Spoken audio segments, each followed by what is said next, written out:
Bem-vindo a mais um Ligados na Palavra. Dando continuidade à nossa série de estudos, hoje nós vamos tratar de 1000 anos de paz, o tema dessa noite. Mas antes de abordarmos o nosso assunto, como fazemos costumeiramente, nós vamos orar. Grandioso Deus e Pai, louvado seja o Teu nome, Senhor, pelo privilégio que Tu nos concedes de estarmos aqui, através dessa oração, diante do Teu trono de graça, Senhor. Estamos aqui, Pai Santo, porque reconhecemos que longe de Ti para nós não existe vida. Reconhecemos o quanto necessitamos do Teu amor, do Teu poder e da Tua salvação. E estamos aqui, Senhor, para clamar a Ti em nome de Jesus, para que o Espírito Santo desça sobre nós nesse momento. Para que Ele venha, Senhor, além de nos encher com a Tua presença, venha nos ensinar, venha nos corrigir, nos advertir, mas também nos encher de esperança com as Tuas promessas, com o conforto e o consolo que a Tua palavra nos traz. Vem estar conosco e com cada um desses Teus queridos que o Espírito Santo está colocando em conexão conosco nesse momento, Senhor, através da internet, onde temos o propósito de cumprir a Tua ordem, Senhor, de ir e pregar o Evangelho a toda criatura. Esteja conosco, em nome e por amor de Jesus. Amém, Senhor. Muito bem. Na semana passada, sexta-feira passada, nós estudamos sobre a volta de Jesus. E vimos por uma pesquisa com a nossa equipe de externa, que entrevistaram algumas pessoas sobre esse tema, nós vimos o quanto as pessoas ainda precisam de entendimento, o quanto elas precisam de o quanto nós precisamos de conhecimento. E hoje também nós fizemos a mesma experiência. Nossa equipe de externa saiu às ruas e entrevistou algumas pessoas. Vamos assistir agora. Josué, você acredita no fim do mundo? Não, eu não acredito no fim do mundo. Eu acho que o mundo acaba quando a gente morre. O mundo, ele pode terminar para cada um de nós temporariamente, mas que apesar da morte, que seria um final individual, a gente vai ter um resgate. Eu acredito que vai finalizar quando o recurso do água, o recurso natural acabe. Eu acredito que a gente pode ficar mal por essa situação. Não acredito, né, no fim do mundo. Acho que pode extinguir a população, mas o mundo em si não acaba. Vai sim, tudo isso aqui vai ter um fim, porque não tem como o homem reverter tudo isso. E como que você acha que o mundo vai acabar? Qual a sua opinião? Eu me baseio na Bíblia. Como diz Apocalipse, fala assim: bem-aventurados aqueles que leem e ouvem as palavras dessa profecia. Tem conhecimento de que o mundo vai acabar e Jesus vai voltar e os salvos serão levados para os céus e os que não são salvos vão ficar aqui na Terra e a Terra vai se restaurar durante 1000 anos? Tá, eu já ouvi falar, né, mas eu não acredito muito. Eu acredito sim, eu acredito na ressurreição e que não poderia ser só isso. Eu acredito realmente, acho que ele volta, que resgata os puros, os salvos, os limpos de coração e que a gente vai ter uma oportunidade de viver um mundo diferente. E enquanto o mundo não acaba, o que acontece com as pessoas que morrem aqui nessa terra? Olha, bem-aventurados que morrem no Senhor, né? Porque aqueles que não morrer vai ser julgado na terceira ressurreição. E você, que está nos assistindo, que está nos acompanhando essa série de estudos, o que você pensa sobre o assunto? Como você acha que Deus vai tratar com a problemática do pecado? Como você acha que Deus vai colocar um fim ao sofrimento do homem nessa terra? O que Deus vai fazer com Satanás? Qual vai ser o fim de Satanás? Ele vai ter realmente um fim? É isso que nós vamos ver hoje. Nós vamos reler alguns textos que nós estudamos na semana passada, para relembrar, mas também para que sirva de introdução para o assunto que nós vamos abordar hoje. O milênio, o famoso milênio, 1000 anos de paz. Aonde esses 1000 anos de paz? Aqui na terra ou no céu? Vamos ver o que a Bíblia nos diz. Relembrando o texto que estudamos na semana passada, na casa de meu pai há muitas moradas. Se não fosse assim, eu vou-lo teria dito. Vou preparar-vos lugar. E quando eu for e vos preparar lugar, virei outra vez e vos levarei para mim mesmo, para que onde eu estiver, estejais vós também. Essa é a promessa de Jesus. Se você está nos acompanhando ao longo dessa série, você está observando que nós temos repetido esse texto, porque essa é a tônica de toda a Bíblia. Jesus prometeu voltar para nos buscar, e Jesus não falha, ele não mente. Quando estudamos esse tema na sexta-feira passada, nós vimos que nesse dia nós teremos sobre a face da terra somente 2 grupos. Lembram? Lembram disso? O grupo de salvos e o grupo de perdidos. Nesse dia, a situação de cada um de nós já vai estar definida. E nós vamos ver hoje, a partir de quando Deus está tratando desse assunto lá no céu. Veja, nós vimos na semana passada que entre os salvos nós teríamos salvos que estariam vivos, já alguns mortos, e entre os perdidos nós teríamos também vivos e mortos. Vamos reler o que vai acontecer com o salvo que já tiver morrido.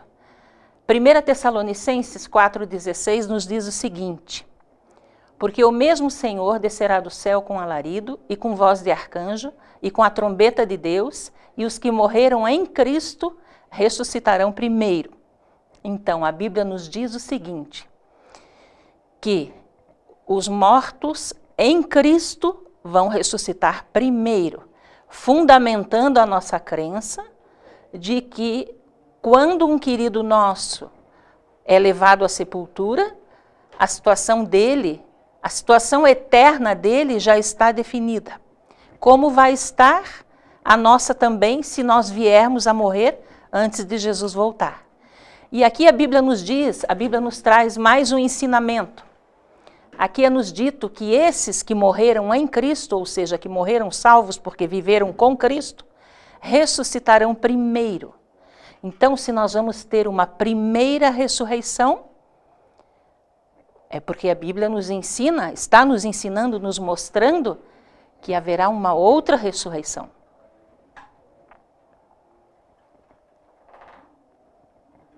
Veja, o que a Bíblia nos diz em João 5, 28 e 29.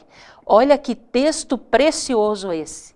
Lá está escrito: não vos maravilheis disto, porque vem a hora em que todos os que estão nos sepulcros ouvirão a sua voz, e os que fizeram o bem sairão para a ressurreição da vida, e os que fizeram o mal para a ressurreição da condenação.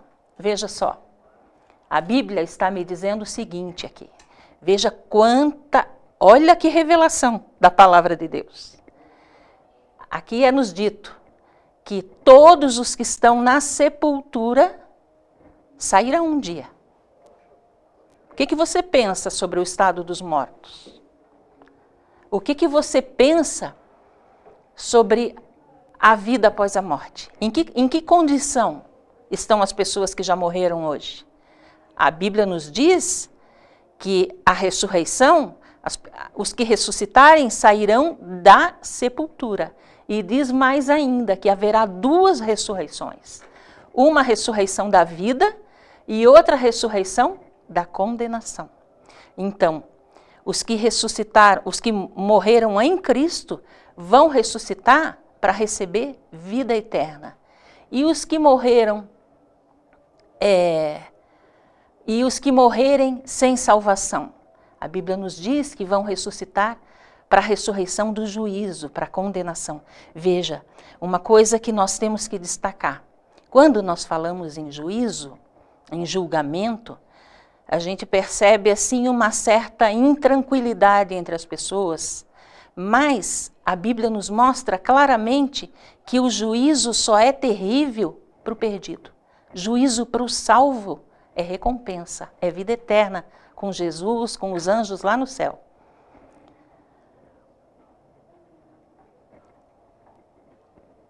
Quando vai acontecer a segunda ressurreição? Nós vimos sobre isso também lá na semana passada. Veja, a Bíblia nos diz em Apocalipse capítulo 20, verso 5, mas os outros mortos não reviveram até que os 1000 anos se acabaram. Então, recapitulando, quando Jesus voltar, 2 classes de pessoas, salvos e perdidos. No dia da vinda de Jesus, não tem mais salvação, só tem resgate. A salvação se encerra antes, conforme nós vimos na semana passada. Agora, entre os salvos mortos, esses ressuscitarão primeiro. Os salvos, os perdidos mortos vão ressuscitar somente 1000 anos após a segunda vinda de Jesus. 2 ressurreições. Esses vão ressuscitar para a condenação eterna, para o castigo eterno.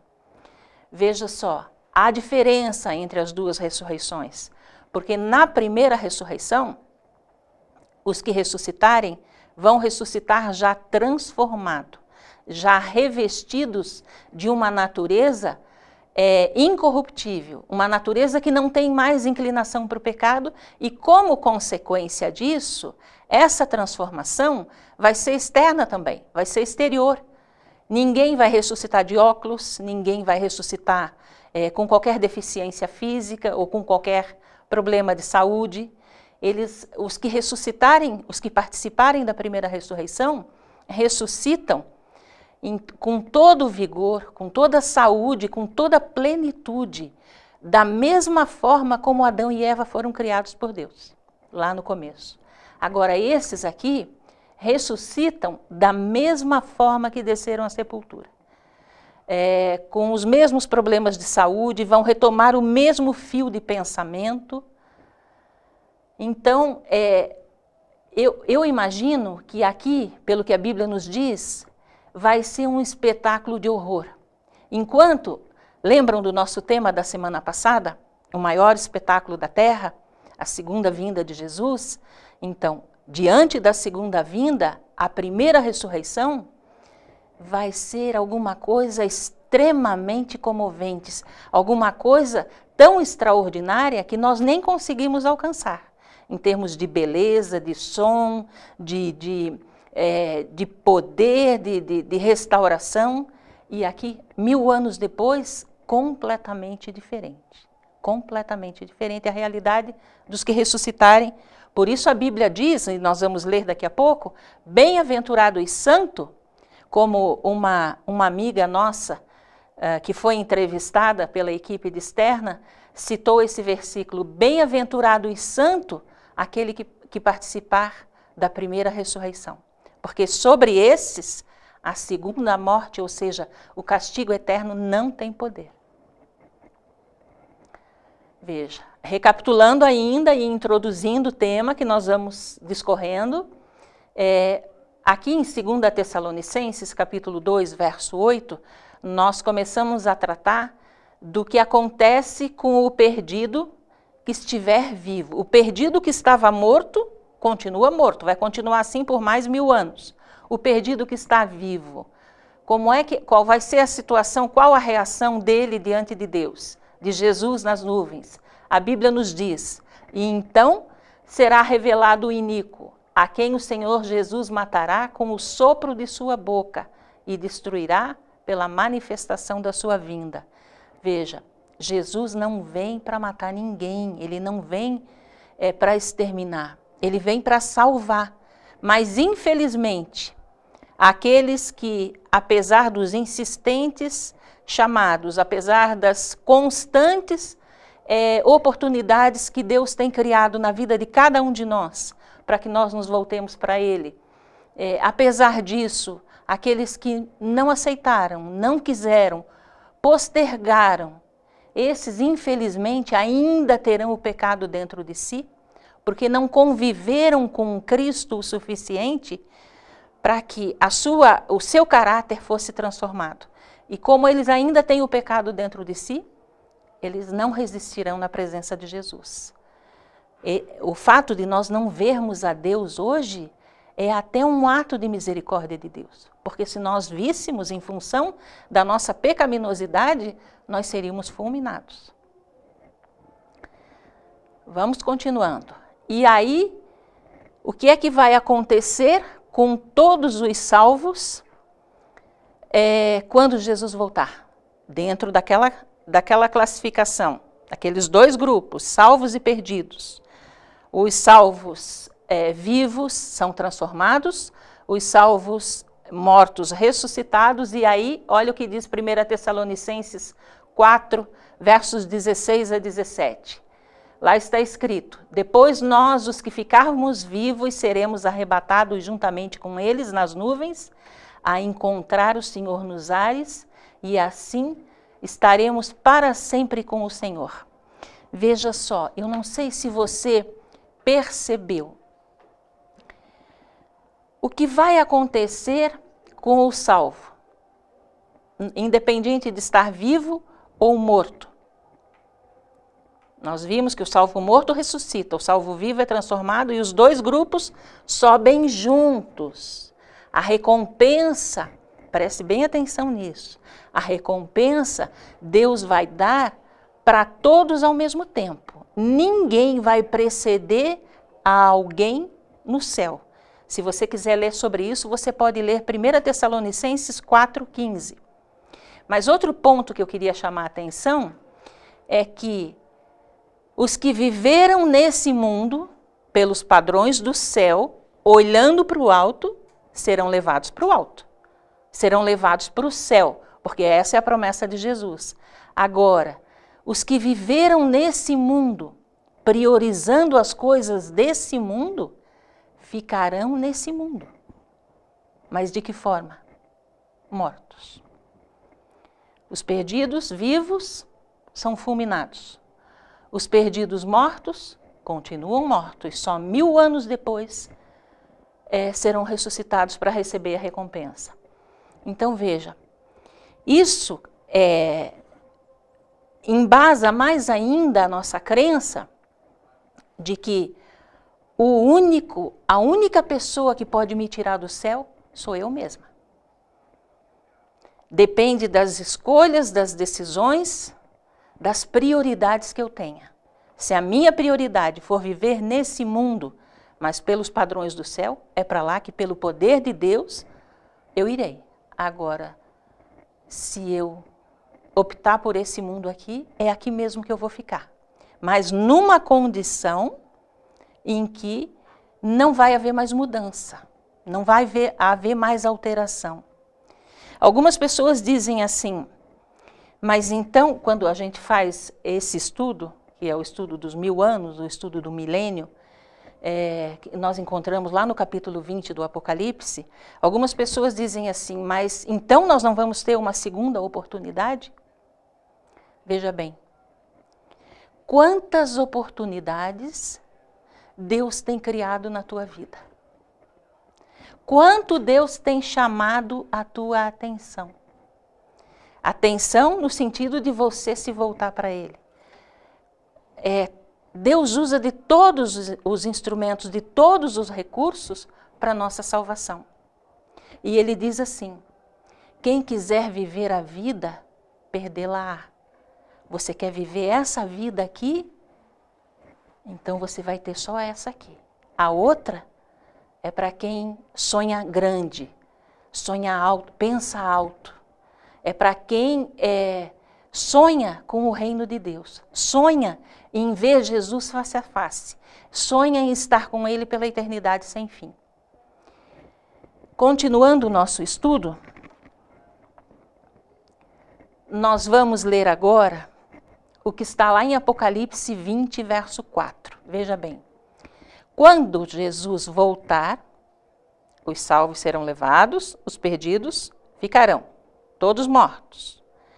Aí é que começa o período que nós chamamos de milênio, não achamos esse termo na Bíblia, a Bíblia fala de 1000 anos, né? Aí começa a contagem dos 1000 anos, quando os salvos estão no céu e os perdidos mortos aqui na terra. Olha o que a Bíblia nos diz. E vi tronos, e assentaram sobre ele, e foi-lhes dado o poder de julgar. E vi as almas daqueles que foram degolados pelo testemunho de Jesus e pela palavra de Deus, e que não adoraram a besta, nem a sua imagem, e não receberam o sinal em suas testas, nem em suas mãos. Mas o que interessa para nós, dentro do nosso assunto, está aqui, ó. E viveram e reinaram com Cristo durante 1000 anos. Veja bem, Apocalipse, um livro simbólico, veja quanto simbolismo tem aqui. Aqui fala daqueles que não adoraram a besta, daqueles que não receberam o sinal na sua testa, nem na sua mão. Esses estarão no céu. Esses que foram levados por ocasião da segunda vinda de Jesus, vão viver e reinar com Cristo durante 1000 anos. Reinar como? Se eles estão no céu e os perdidos, todos mortos. O que vão fazer lá no céu? Veja só. O começo do texto. E vi tronos e assentaram-se sobre eles e foi-lhes dado o poder de julgar. O que nós vamos fazer lá no céu durante 1000 anos? Obviamente que vamos nos maravilhar, em primeiro lugar, com tudo aquilo que Deus tem preparado para aqueles que o amam. Que a Bíblia nos diz que o nosso olho nunca viu, o nosso ouvido nunca ouviu e a nossa mente é incapaz de imaginar o que Deus tem preparado para aqueles que o amam. Antes de nos maravilharmos com as coisas lá do céu, o nosso vocabulário é pobre demais para tentar imaginar a nossa reação diante da presença física de Jesus. Mas nós vamos participar lá no céu de um julgamento. Veja, pelo que nós vimos até agora, quando Jesus voltar, a nossa situação já vai estar definida, nós já estaremos salvos ou já estaremos perdidos, né? É porque lá no céu, esse julgamento já está em andamento. O julgamento do povo de Deus já começou, a Bíblia é muito clara acerca disso e esse é um tema dessa série de estudos, nós vamos estudar detalhadamente sobre isso. Mas aqui é nos dito que os salvos vão participar de um julgamento também. Que julgamento? Imagine você chegar no céu, procurar um amigo querido, um familiar e não encontrar. Qual vai ser sua reação? Quando Jesus voltar, nós teremos surpresas. A primeira surpresa é de estarmos entre os salvos. Uma outra surpresa é de encontrarmos pessoas que nós jamais imaginávamos que pudessem estar lá e nós vamos encontrá-los. E uma terceira surpresa, procurar por pessoas que nós tínhamos certeza que estariam lá e não vamos encontrá-los. Nós vamos querer respostas. Então, nós vamos participar da segunda fase do juízo, que é chamado de juízo da comprovação.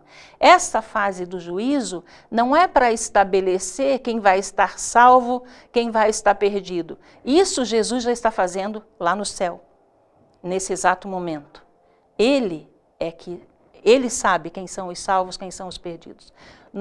Deus só vai mostrar para nós o registro que existe sobre a vida de cada um de nós lá no céu. A Bíblia fala em livros do juízo. Abriram-se os livros. Tudo que nós fazemos de bom está registrado lá, mas os pecados, aquilo que fazemos de mal também estão. Então, seria assim uma revisão do juízo que Jesus já está fazendo para que assim nós possamos ter respostas. Porque Deus é tão maravilhoso que Ele vai nos explicar durante esses 1000 anos que nós estivermos lá no céu, nesse céu que existe hoje, quando nós estivermos lá com Ele, Ele vai nos explicar tudo que Ele fez, tudo que Ele faz e tudo que Ele ainda vai fazer. E vai nos dar respostas, vai nos mostrar que a sua justiça é perfeita. Ele vai nos dar todas as respostas que nós buscarmos, porque Deus não quer que o pecado se levante outra vez. Deus não quer que o pecado se levante outra vez. O pecado jamais vai se levantar no universo. Então, essa fase do juízo tem a finalidade de nos dar respostas, de nos mostrar a justiça de Deus, de reconhecer que a justiça de Deus é perfeita, ela não falha. Dando continuidade, nós chegamos finalmente agora, né, vendo que podemos concluir pelos textos que vimos até agora, que os 1000 anos, eles começam, a contagem de tempo começa no dia da segunda vinda, começa o período de 1000 anos, para que então nós tenhamos depois, no final dos 1000 anos, a nossa casa restaurada. Veja, esses 1000 anos nada mais são do que férias lá no céu. Jesus vem agora, vai nos tirar daqui, vai nos levar com ele, para que nós, como ele prometeu, possamos estar aonde ele está nesse momento, que é no céu. Nós vamos passar 1000 anos lá no céu, enquanto essa terra aqui, alguma coisa vai estar acontecendo com ela. É o que nós vamos ver agora. Vamos começar a estudar sobre isso dentro desse assunto. O que é que vai acontecer com a terra? Jeremias teve uma visão, Deus deu uma visão para Jeremias da terra durante o milênio. Olha como ele descreve a situação aqui na terra. Olhei para a terra e ei-la sem forma e vazia, para os céus e não tinham luz. Olhei para os montes e eis que tremiam, e todos os outeiros estremeciam. Olhei e eis que não havia homem nenhum, e todas as aves do céu haviam fugido. Olhei ainda, e eis que a terra fértil era um deserto, e todas as suas cidades estavam derribadas diante do Senhor, diante do furor da sua ira. Pois assim diz o Senhor, toda essa terra será assolada, porém não a consumirei de todo. Então veja só, o que Jeremias viu, o que Deus mostrou para Jeremias durante o milênio? Sobre da terra durante esse período de 1000 anos. Desolação, destruição, devastação. A terra sem vida. Nem humana, nem animal. Nenhum tipo de vida, nem vegetal, porque o sol não vai estar mais aqui durante esses 1000 anos. E continuando a ler sobre isso, nós vamos ler um outro texto que está em Jeremias 25, verso 31 a 33, que nos diz o seguinte: chegará o estrondo até a extremidade da terra, porque o Senhor tem contenda com as nações. Entrará em juízo com toda a carne, os ímpios entregará a espada, diz o Senhor. Olhe só isso aqui. E serão os mortos do Senhor naquele dia, desde uma extremidade da terra até a outra, não serão pranteados, nem recolhidos, nem sepultados. Os mortos que ficarem sobre a face da terra, esse texto nos diz que eles serão como esterco sobre a face da terra. Vai ser o caos completo. Os salvos no céu e a terra coberta de cadáveres, que vão virar, como diz a Bíblia, esterco, adubo, porque não serão sepultados, ninguém vai chorar por eles, porque a terra vai estar destruída e sem nenhuma espécie de vida. Então veja, qualquer entendimento de que esses 1000 anos serão aqui na terra, ainda de oportunidades que Deus vai nos dar de salvação, não tem fundamento bíblico. Não é isso que a Bíblia nos ensina. Como é que nós temos certeza de que o milênio começa após a segunda vinda de Jesus? Quando nós vamos lá no livro do Apocalipse e nós lemos o capítulo 19, nós vemos que o capítulo 19 e o capítulo 20 do Apocalipse, eles são um bloco só, eles são indivisíveis, é um conjunto só.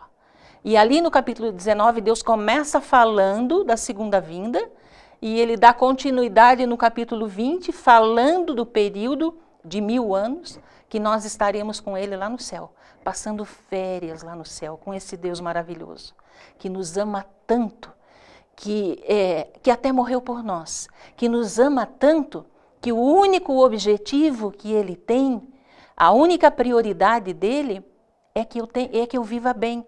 Ele me diz assim, lá em 3 João, verso 2, ele diz: amado, eu desejo que você viva bem, que você tenha saúde, que você tenha prosperidade. Ele diz, acima de qualquer outra coisa, antes de qualquer outra coisa, eu quero que você viva bem. Ele quer que você viva bem aqui nesse mundo. E para viver bem aqui nesse mundo, só com ele. Porque longe dele não existe vida.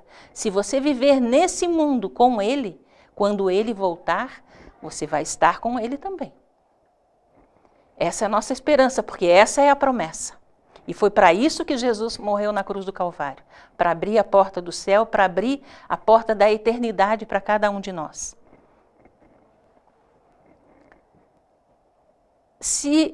Veja, recapitulando, se os perdidos, ou melhor dizendo, os salvos estarão no céu, os perdidos todos mortos sobre a face da terra, pelo menos aqueles que estavam vivos, os que já estavam mortos estarão sepultados.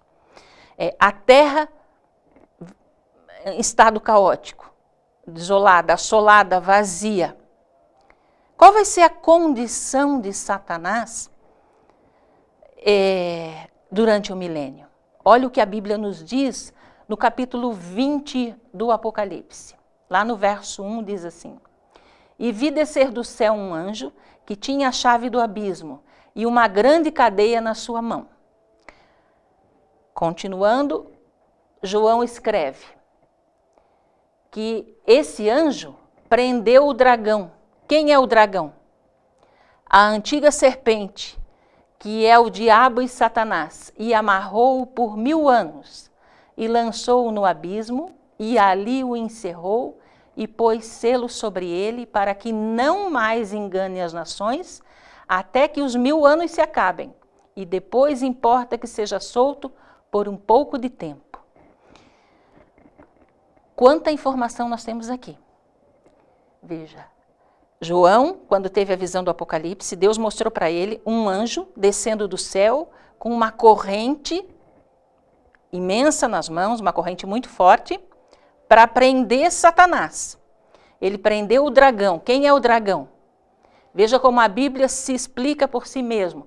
Já na sequência, Deus diz: quem é o dragão? A antiga serpente, que é o diabo e Satanás. A antiga serpente, aquela lá do Éden, que tentou Adão e Eva.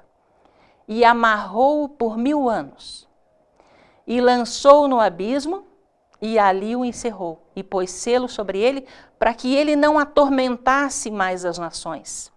E ele vai ficar preso a essa terra por 1000 anos, mas depois, veja como a coisa se encaixa, como é lógico, como tem sentido. A Bíblia diz, e depois importa que seja solto por um pouco de tempo. Veja, por isso que Deus diz que nós devemos examinar a Bíblia, que nós devemos nos debruçar sobre ela. A gente não pode ler um texto precioso como esse superficialmente.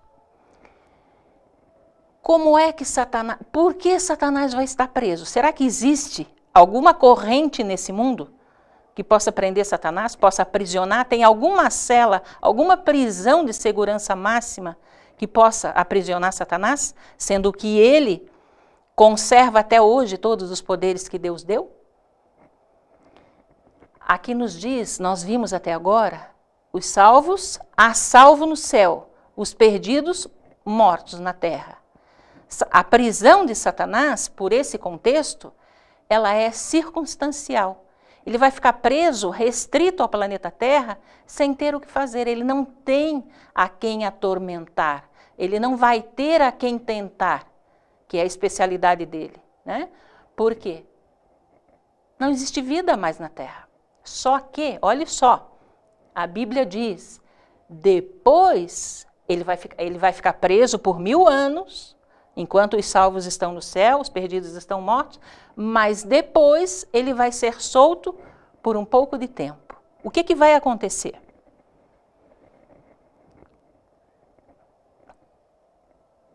Termina os 1000 anos, no final dos 1000 anos, veja o que Apocalipse 21, 2 nos diz.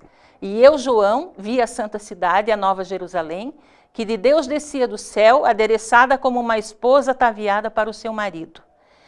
João viu, depois da visão que ele teve, do anjo descendo do céu com uma corrente para prender Satanás, que Satanás ficou restrito a esse planeta durante 1000 anos, mas depois ele seria solto outra vez.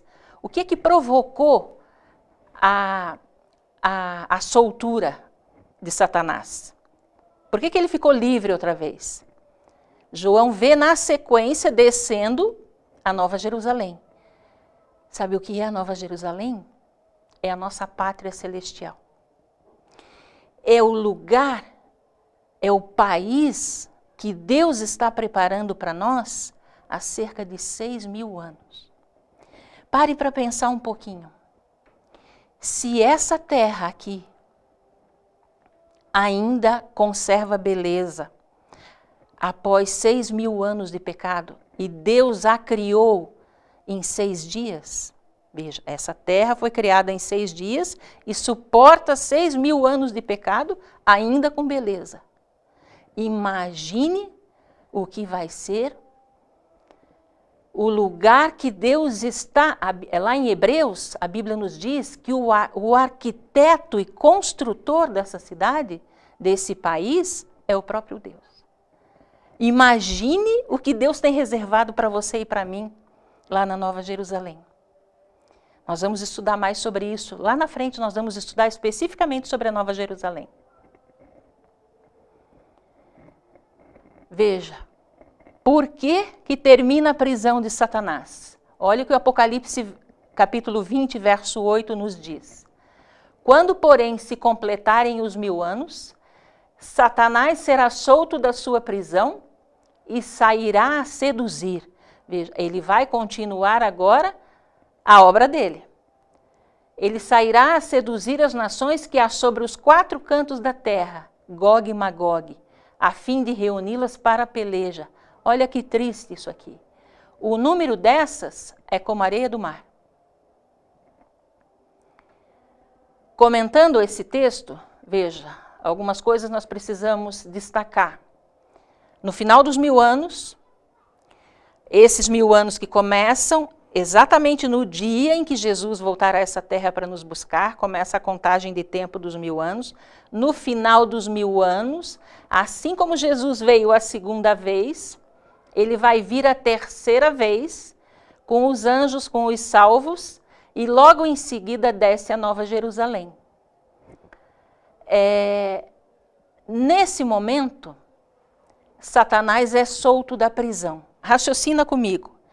Se ele estava preso porque ele não tinha quem tentar, porque os salvos estavam no céu, os perdidos estavam mortos, como é que ele está solto agora? O que aconteceu?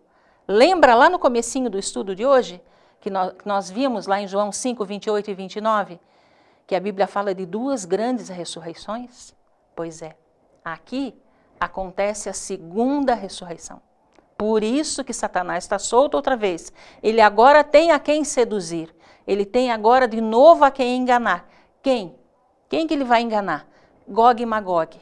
Gog e Magog é uma referência a Ezequiel, lá na frente da Bíblia, lá no Velho Testamento, capítulos 38 e 39, representam todas as nações do mundo que perseguiram, blasfemaram contra Deus, se voltaram contra Deus e perseguiram o povo de Deus. Então, é esse povo que Satanás vai tentar seduzir, enganar. E a Bíblia nos diz, nos dá uma triste informação. O número desses é como a areia do mar. Veja bem, O número de perdidos, a Bíblia está me dizendo que o número de perdidos é como a areia do mar. Você não pode contar a areia do mar. Mas o amor do nosso Deus, o poder salvador do nosso Deus é infinito. Você não precisa se angustiar, porque a Bíblia diz, lá no capítulo 7 e no capítulo 14 do Apocalipse, que o número de salvos é uma grande multidão. É uma grande multidão. Agora, raciocina, pense, de que lado você vai querer estar? Da grande multidão de salvos ou da grande multidão de perdidos? Que é como a areia do mar, não se pode contar, incontável. Sabe quando você decide de que lado você vai estar? Hoje, agora. Nós temos visto, os textos que nós temos lido aqui nessa série de estudos, nos mostram que hoje é o dia da nossa salvação. Hoje, Jesus me diz, se ouvides a minha voz, não endureça o teu coração. Seja inteligente. Busque as coisas lá do alto. Porque optar pelas coisas de Deus é uma questão de inteligência intelectual. Não é nem inteligência espiritual ou emocional. É inteligência intelectual. E essa escolha, essa decisão, essa prioridade, você assume hoje, agora. É agora que Deus está chamando você. Ele tem uma obra para realizar na sua vida. Nós vamos ler agora mais um texto, Apocalipse 20, 7 a 9. Depois que a Nova Jerusalém desce, e aí Satanás é solto, porque acontece a segunda ressurreição. A primeira ressurreição acontece na segunda vinda. A segunda ressurreição, 1000 anos após, acontece na terceira vinda de Jesus, e logo após de Jesus descer com os salvos, desce a Nova Jerusalém. E Satanás, então, agora está solto para atormentar aqueles que fazem parte do grupo dele. Então, o que eles vão fazer? O que Satanás vai comandar? Olha só, Apocalipse 20, 7 a 9. Nós estamos tratando da segunda ressurreição e nós vamos ler que eles vão atacar a cidade santa, aquela que João viu descendo do céu. Lá está escrito, e sitiaram o acampamento dos santos e a cidade querida. Desceu, porém, fogo do céu e os consumiu. Olhe a audácia dessa criatura. A audácia de Satanás. Nós vamos estudar sobre a origem do pecado e nós vamos ver que, na realidade, o que Satanás quis foi destronar a Deus. Ele quis o trono de Deus para ele. Ou melhor, ele diz na Bíblia que ele estabeleceu o trono dele acima do trono de Deus. Ele seria maior que Deus. Só que isso não deu certo. Obviamente que não daria, porque Deus é criador, Deus é Deus. Aquilo que ele não conseguiu lá, ele veio tentar aqui na terra depois, também não conseguiu. Ele está tentando hoje estabelecer o trono dele. Ele está procurando lugar para estabelecer o trono dele. E sabe aonde ele procura esse lugar hoje? Na tua mente. Satanás quer assumir o controle da tua vida. Ele quer estabelecer o trono dele em você, para que você o adore e o obedeça, coisa que você só deve a Deus, adoração e obediência. E aqui ele vai dar continuidade ao plano dele. Ele vê aquela cidade extraordinária descendo do céu, uma cidade tão bela que João não tinha outra coisa para comparar a não ser com a beleza de uma noiva. E ele vê aquela cidade, vê os salvos lá dentro, Jesus, e ele comanda aquela grande multidão, que era como a areia do mar, a Bíblia nos diz, para invadir a cidade. A Bíblia diz que ele vai marchar pela largura da terra, ele vai reunir aqueles que ressuscitaram na segunda ressurreição como um exército, ele vai formar pelotões, e ele é o líder. porque ele foi criado para ser líder. Só que agora ele usa essa liderança para o mal. E ele vai comandar esse poderoso exército para invadir a Nova Jerusalém. Mas de Deus não se zomba. Com Deus não se brinca. O que vai acontecer quando eles estiverem tentando invadir a cidade? O que a Bíblia nos diz? Vai descer fogo do céu e vai consumir o mal. É assim que Deus vai erradicar o mal desse planeta. É assim que Deus vai erradicar o pecado, o sofrimento, a morte, a dor, a traição, a saudade. É assim que Deus vai acabar com tudo aquilo que nos faz sofrer, com tudo aquilo que nos faz chorar. Veja,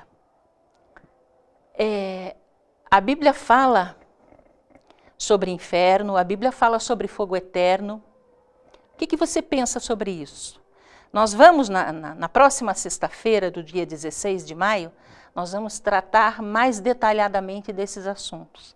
Então, se ficar alguma dúvida hoje sobre isso, você não pode perder na sexta-feira que vem, porque sexta-feira nós vamos fundo nesses dois temas.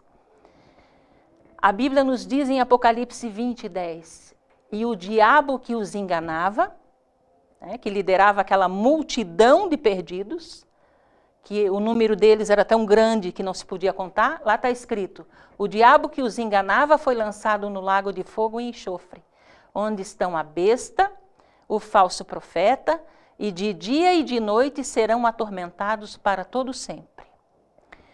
Será que esse fogo é realmente eterno? Você consegue imaginar um Deus de amor que está há 6.000 anos? Ele fez o projeto da Nova Jerusalém, ele é o arquiteto. Ele está construindo essa cidade, a Nova Jerusalém. É uma cidade toda de ouro, está lá nos capítulos finais do Apocalipse, preparando uma recompensa dessa para aqueles que viveram com ele aqui nessa terra, mas que ama também aqueles que infelizmente não quiseram saber dele, não quiseram dar ouvidos a ele. Você consegue imaginar um Deus de amor que recompensa os que são fiéis, lançando no fogo eterno os infiéis? Veja, aqui diz que é para todo sempre. Nós vamos ver mais detalhadamente sobre isso, mas lá no livro de Judas, no único capítulo que existe no livro de Judas, no verso 7, nós lemos o seguinte: assim como Sodoma e Gomorra, lembra de Sodoma e Gomorra? Cidades lá das civilizações primitivas, assim como lá da antiguidade, melhor dizendo, assim como Sodoma e Gomorra e as cidades circunvizinhas, que havendo se entregue à fornicação, como aqueles, e ido após outra carne, foram postas, por exemplo, sofrendo a pena do fogo eterno. Você lembra de Sodoma e Gomorra? Se você tem o hábito de ler a Bíblia, provavelmente, você sabe da história de Ló.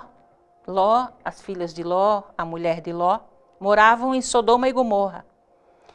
E o pecado de Sodoma e Gomorra, que fala em fornicação, era o pecado da imoralidade, eram pecados sexuais.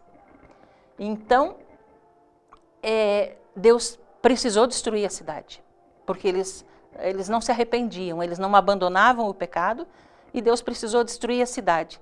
Deus mandou fogo eterno sobre Sodoma e Gomorra. E você vê Sodoma e Gomorra queimando até hoje?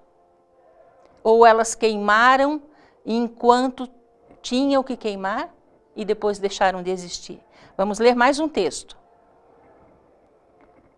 Veja, Malaquias 4, olha como a Bíblia esclarece, a Bíblia se explica a si mesma.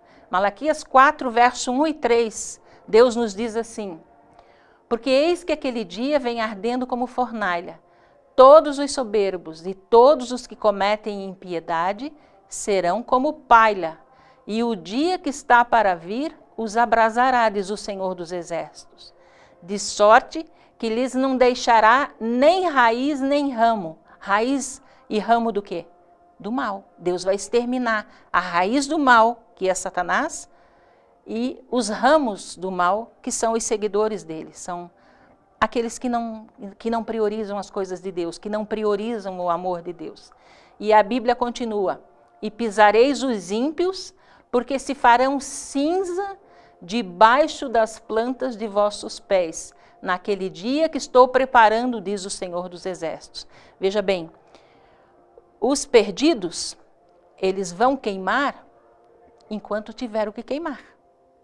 É fogo eterno nas consequências, não no processo. Se aqui no estúdio nós temos, por exemplo, essa mesa que está aqui apoiando a Bíblia, se nós colocássemos fogo na mesa, ela queimaria para sempre. Ela queimaria enquanto tivesse o que queimar e depois desapareceria. É nesse sentido que o fogo é eterno. Ele queima, ele destrói para sempre. O pecado não se levanta mais.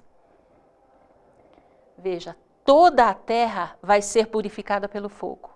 Toda a terra, o mesmo fogo que vai exterminar o mal, vai servir também para purificar a terra do pecado, do vírus do pecado que se instalou aqui com a queda de Adão e Eva.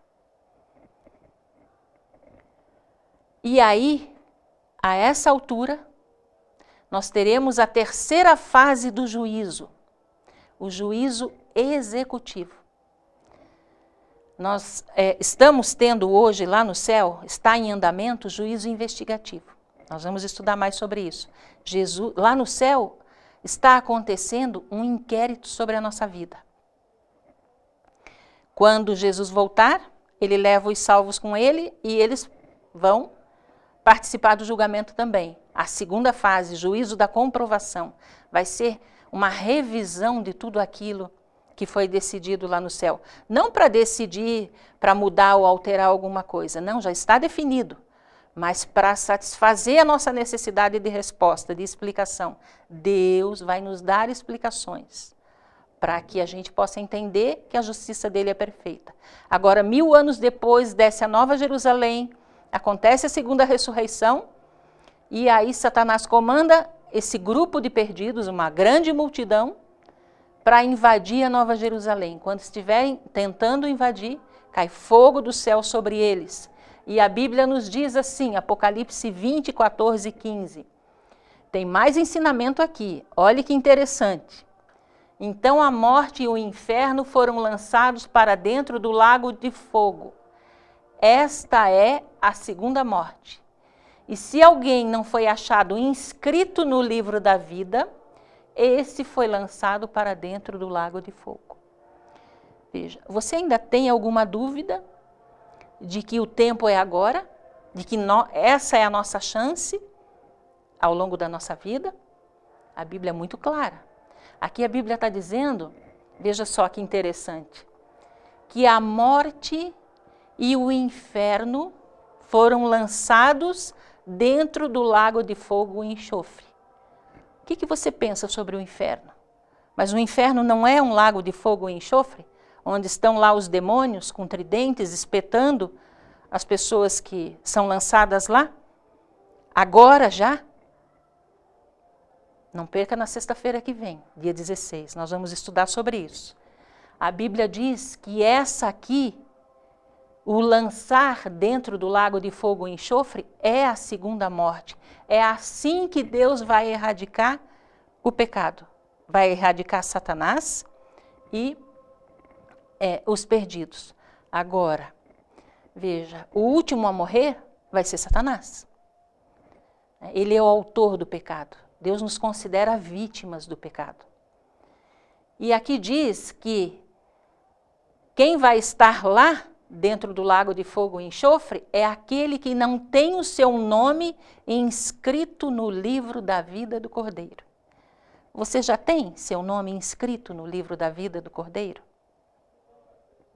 Você sabe como ele é colocado lá? Quando ele será colocado? Você não pode perder os nossos estudos às sextas-feiras.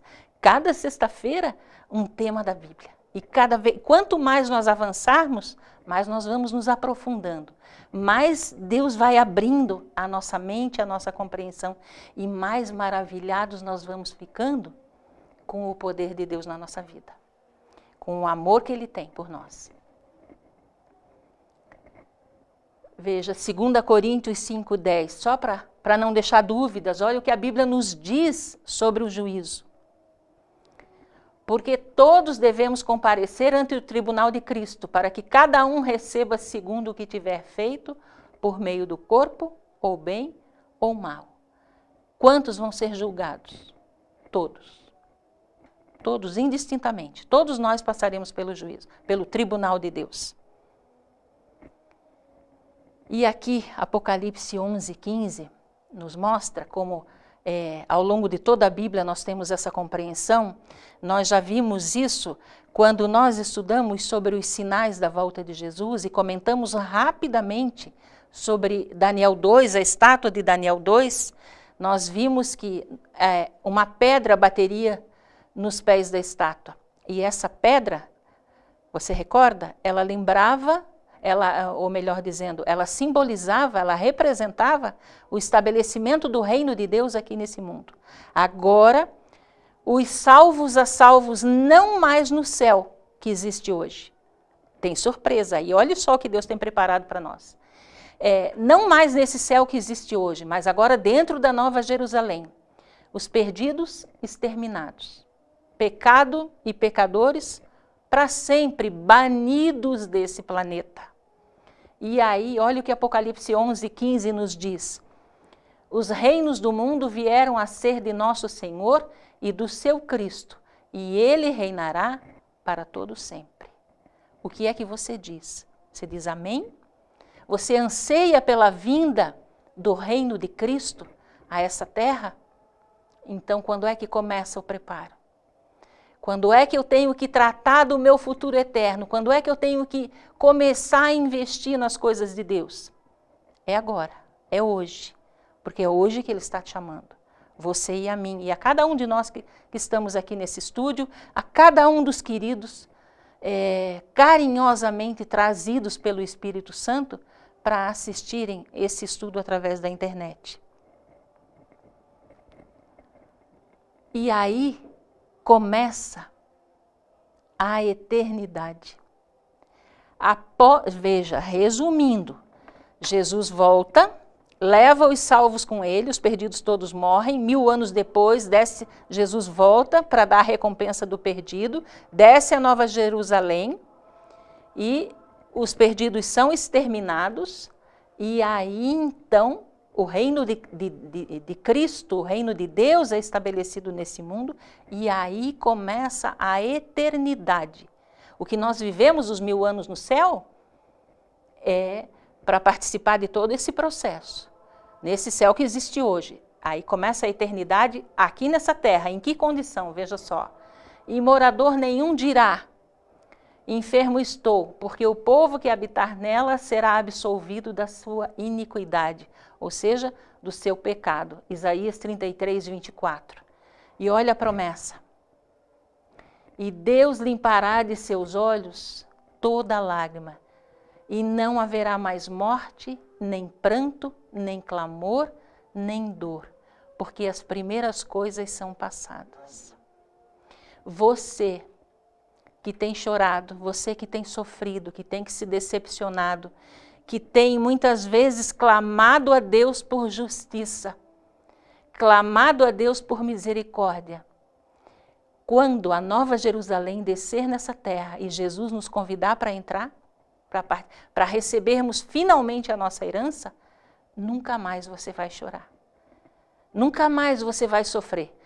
Nunca mais você vai adoecer. Nunca mais você vai morrer, nem vai sepultar nenhum querido teu mais, porque tudo ficou para trás. Aqui diz que Deus vai limpar os nossos olhos toda lágrima, mas nós não vamos mais chorar. Nós não vamos mais chorar. Vamos caminhando rapidamente para o finzinho do nosso estudo. Olha que coisa maravilhosa, Apocalipse 21:3. A nova terra, a nova Jerusalém, vai ser a capital do universo. Por quê? Porque Deus vai morar conosco. E ouvi uma grande voz do céu que dizia: eis aqui o tabernáculo de Deus com os homens, pois com eles habitará. E eles serão o seu povo, e o mesmo Deus estará com eles, e será o seu Deus.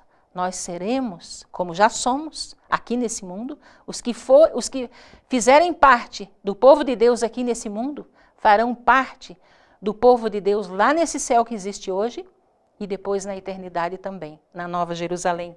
E olhe só, e ali nunca mais haverá maldição contra alguém, e nela estará o trono de Deus e do Cordeiro, e os seus servos o servirão, e verão o seu rosto.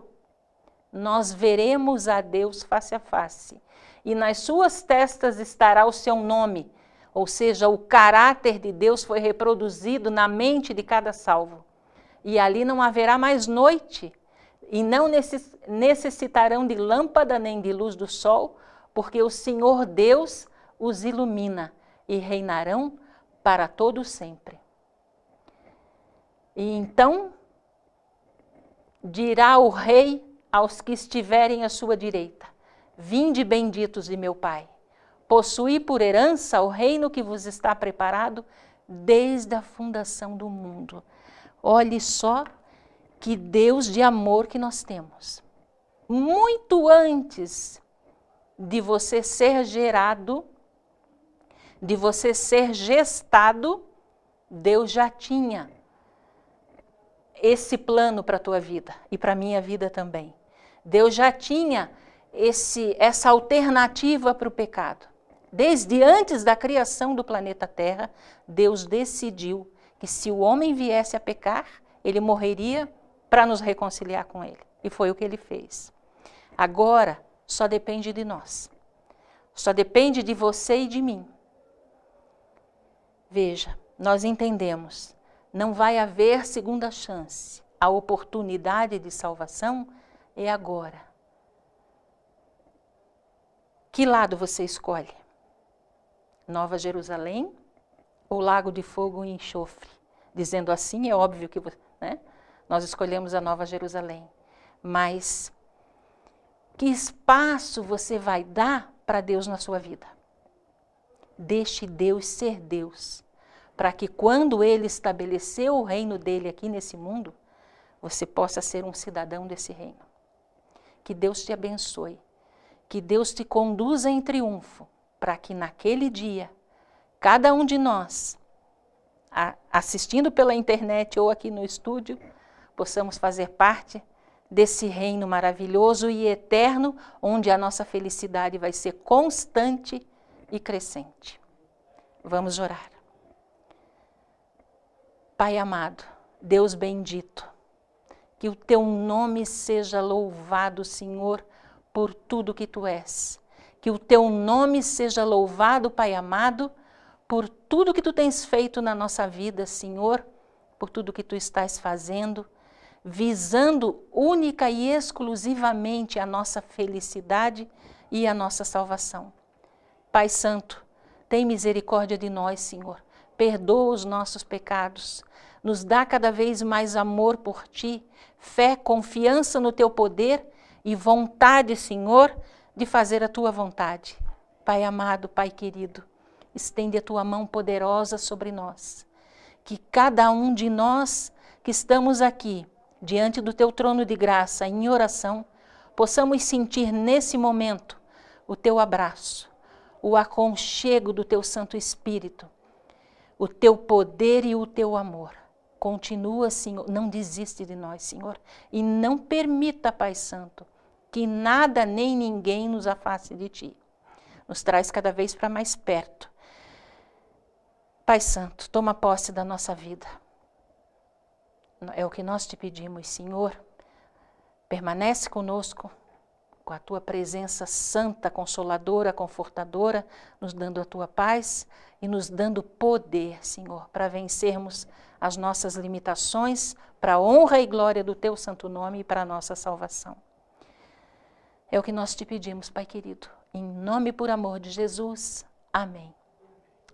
Aguardamos você na próxima sexta-feira, dia 16, às 20 horas. Você é o nosso convidado especial. Esse estudo é feito para você, sob a direção do Espírito Santo. Aqui nós temos apenas instrumentos que se colocam nas mãos de Deus para isso. Que Deus te abençoe. Até lá.